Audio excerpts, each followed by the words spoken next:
Ang tao pag tinanong mo kung ano ang nalalaman niya tungkol kay Jesus, walang masabi. Kahit Kristiyano na, pag tinanong mo, ano ba alam mo memory verse? Wala rin masabi.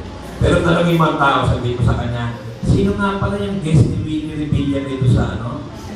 Alam na alam, ano po? Gusto ko lang po i-share sa inyo, kaibigan po natin yan si Willie. Before Christian po yan, nung time na asawa niya si Princess po sa Langan po. Then one day, kasama ko siya sa kanyang auto, tumatakbo kami sa South. Nakita ko naman, meron naman siyang Bible na dala. Pero ang malungkot, sabi ko, kasi parang yung Bible, parang maraming alikabok. Sabi ko, kapatid, ito ba yung nababasa mo? Sinabi naman niya, hindi daw siya gano'ng nakapagbasa.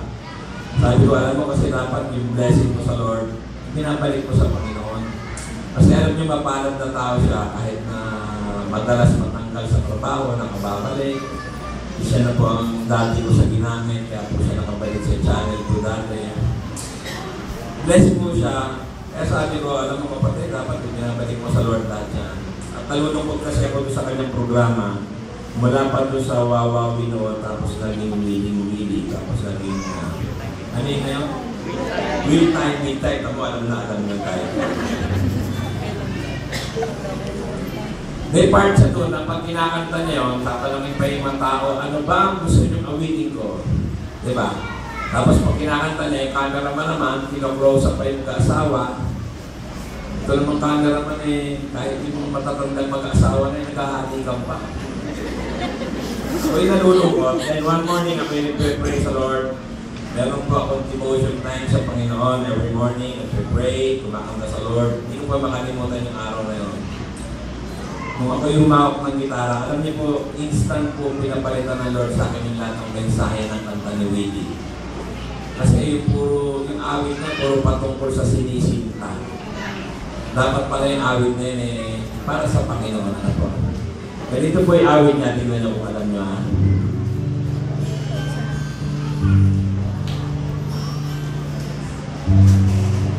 Parang kailan lamang ang buhay ko ay kay gulo. Tila walang patutunguhan, landas ko'y liko-liko. Ngunit nang ika'y matagpuan, tila sa buhay ko'y kulang. Buhay kong kay dilim ay nagliwanag dahil sa'yo. Panginoon, salamat sa pag-ibig mo na nagbigay sa akin ng saya at galak at tunay na pag-asa. Panginoon, kita'y aking itatanyag, papupurihan sa sambahin at dapat lamang na paglingkuran. Ikaw lang ang Jesus, papete. Ay na-born again na. Gayon na lamang ang pag-ibig ng Diyos sa sanlibutan. Kaya't ibinigay niya ang kanyang bugtong na anak upang ang sumampalataya sa kanya ay di mapamamak, kung di magkaroon ng buhay na walang hanggan. Panginoon, salamat sa pag-ibig mo na nagbigay sa akin ng saya at galak at tunay na pag-asa.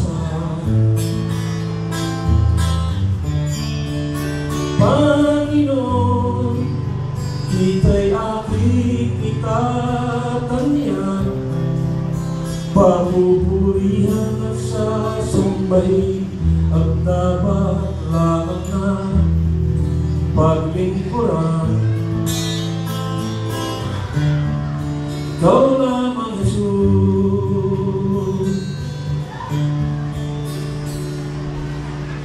I love you, Lord.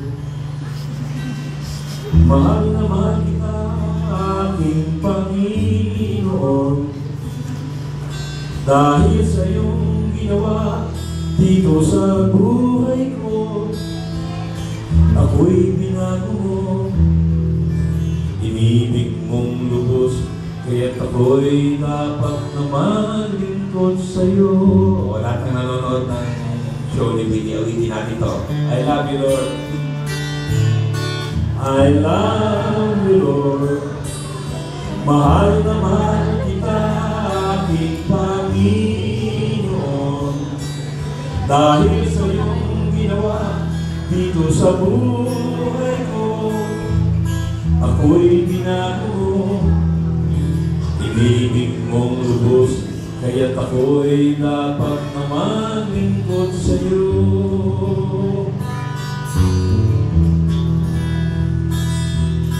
Inibig mong lubos, kaya't ako'y dapat na maglingkod sa'yo.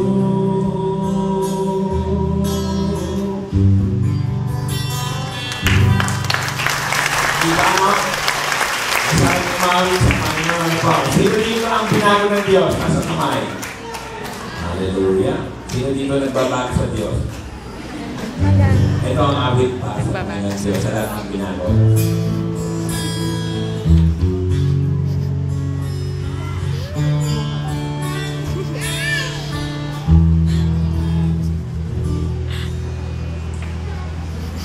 Kung una, ang akala ko'y ang buhay ko ay di na magbabago, at kahit ano pang gawin, ako'y nagbabalik sa maling gawain. Marami na akong sinubukan, kung sino-sinong nilapitan, nang halos ako ay sumuna. Si Jesus ay nakilala,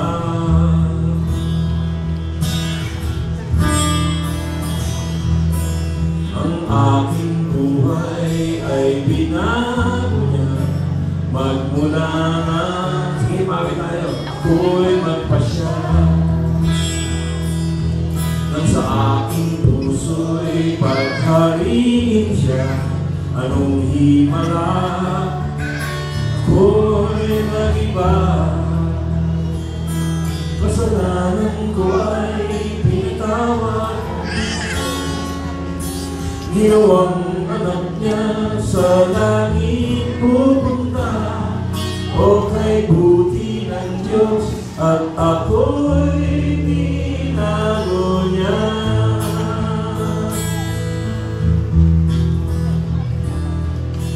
Lumipas ang mga taon, lalong naging tapat ang Panginoon sa aking mga pagkukulang. Siya ang nagtutuloy sa aking daan. Kung iisipin ko lamang, sa kahapon ko'y siya ang kulang. Sa lahat ng aking kailangan, higit siya sa sino pa man. Ang aking buhay ay binago niya. Magmula na ako'y nagpasya, nang sa aking puso'y paghariin siya. Anong himala, ako'y ng iba, kasalanan ko ay pinatawad. Ginawang anak niya sa langit pupunta, o kay buti ang Diyos at ako'y binago niya.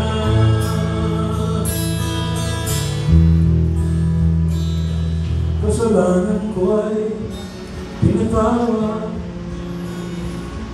Ginawang anak niya sa langit pupunta, o kay buti ng Diyos at ako'y binago niya.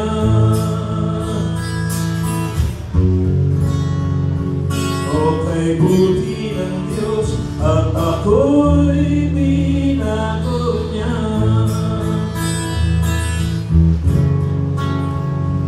O kay buti ng Diyos at ako'y binago niya. Ako'y binago niya. Tayo pong lahat ay manalangin. Ama naming Diyos, salamat po sa iyong kabutihan sa buhay ng bawat isa. Salamat po sa ginawa mong pagbabago sa amin at sa mga taong mabaguhin ko pa, Panginoon. Lord, patuloy mo ako sa aking pagtayo dito, Panginoon. Ang lalabas sa akin lagi, sa aking bibigay po mag-usap, gamitin mo lang akong taluyan ng inyong pagpapala. Patuloy kong dalangin sa inyo, Panginoon, sa gabi ito. Nawa po sa lahat po ng narito, sa lahat po ng pagpapala ko po kayong naranasan, ay maranasan ko yung bawat isa, Panginoon. Paano mo binago ang buhay ko, Lord, pagbuhin mo ang buhay ng bawat isa. Paging gusto niya mga problema sa kanilang mga pamilya, sa kanilang mga asawa, kanilang mga anak, kapatid, kamag-anakan, paging sa kanilang mga kaibigan, Panginoon, dalangin ko, Panginoon, bigisin mo sila sa isang espiritu, Panginoon. At paging sa lahat ng may pangangailangan, sulutan nito, Lord, kayo po mag-provide ng pangangailangan ng bawat isa, at maging sa lahat ng may karamdaman, Panginoon, paggalingin mo po ang bawat isa. Kami po yung tinatagutin sa inyo ang kabuuan ng gawain ito at may binabalik namin sa inyo ang lahat ng pinakamataas sa papulit mo salamat sa pangalan namin, Panginoong Jesus. Amen.